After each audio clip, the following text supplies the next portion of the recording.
Holky, z jakého jste klubu? Slovanka. Jste všichni ze Slovanky? Jo.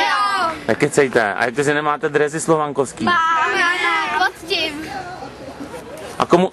A jak jste hráli? Jo, A ty máš taky dres pod tím? Jo. Tak ukažte dresy. Jsme vyhráli. Ukažte dresy, hele. Paráda. Číslo Michaela Jordana. Ty jsi superstar. Hele, a vyhráli jste všechno? No, kromě dvou. Kromě 2 nebo 3? Kromě 3 míst. A budete hrát o první místo nebo ne? Ne. My jsme na třetím. A už jste třetí? Jo. A už nebudete lepší? No to asi ne. Hele, a který je nejlepší klub teda? Slovanka. Že jo? Jo. To je jasný. A ještě USK. Ale to budu muset vymazat asi. Proč? Hele, tak basket Slovanka na 3, jo? 1, 2, 3. Basket Slovanka. Super. A dám vás na stránky, budete u vás na stránkách.